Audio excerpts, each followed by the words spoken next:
A day in my life, mga kamima ko. Good morning po pala sa inyo, mga kamima ko. So, ayan nga po, natapos niyo po pala ako magligpit ng may higaan.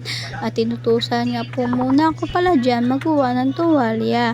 At tinabot ko muna sa kanyang tuwalya, mga kamima ko. At bumalik po muna ako dyan para tapusin paglagay ng punda sa aming unan, mga kamima ko.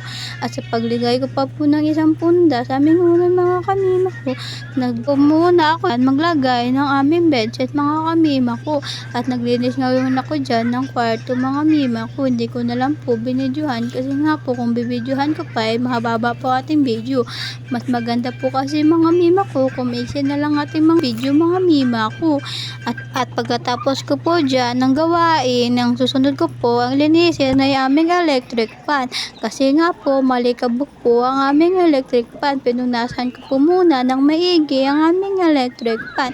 At sabay po ng punas at para makuha po ang alikabok sa aming electric fan. At pagkatapos ko po riyan ay pinasok muna ang electric fan sa aming kwarto. At ang next po dyan gawin ay lalampasuin ko muna ang ating sahig, mga kamima ko. At para mawala ang alikabok dyan, mga kamima ko, pupunasin ko muna at lalampasuhin ko muna ng maigi na mawala ang mga dumi-dumi dyan nakadikit sa bawat sulok-sulok, mga kamima ko.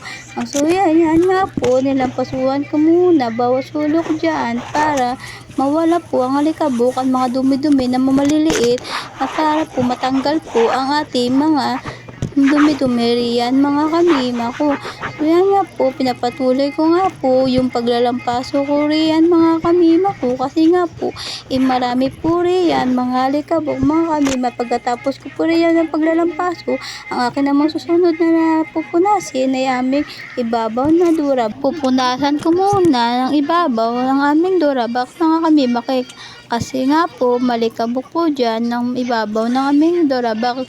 Tinanggal ko muna, mga mima ko, yung mga gamit na kalagay sa aming durabox, mga kamima ko, para punasan yung mga gamit sa ibabaw na nakalagay sa durabox, mga kamima ko. At sabay po punas ng ibabaw ng aming durabox, mga kamima ko, kasi nga po marami po dyan mga alikabok at saka po mga dumi-dumi sa ibabaw ng durabox namin, mga kamima ko. Kaya nga po, punasan natin ng maigi pa mawala ang alikabok, mga kamima ko. At binalik muna yung mga gamit na kinuha ko sa ibabaw sa ng durabox, mga kamima ko. At so ayan nga po, natatapos na po pala ako dyan, mga kamima ko, sa aking gawain. Bumaba muna ako para tulungan ng aking mister. Siya naman po ang tagalabat, ako naman po ang tagasampay. Hindi ko muna pakita yung pagmukha niya kasi nahiya po siya.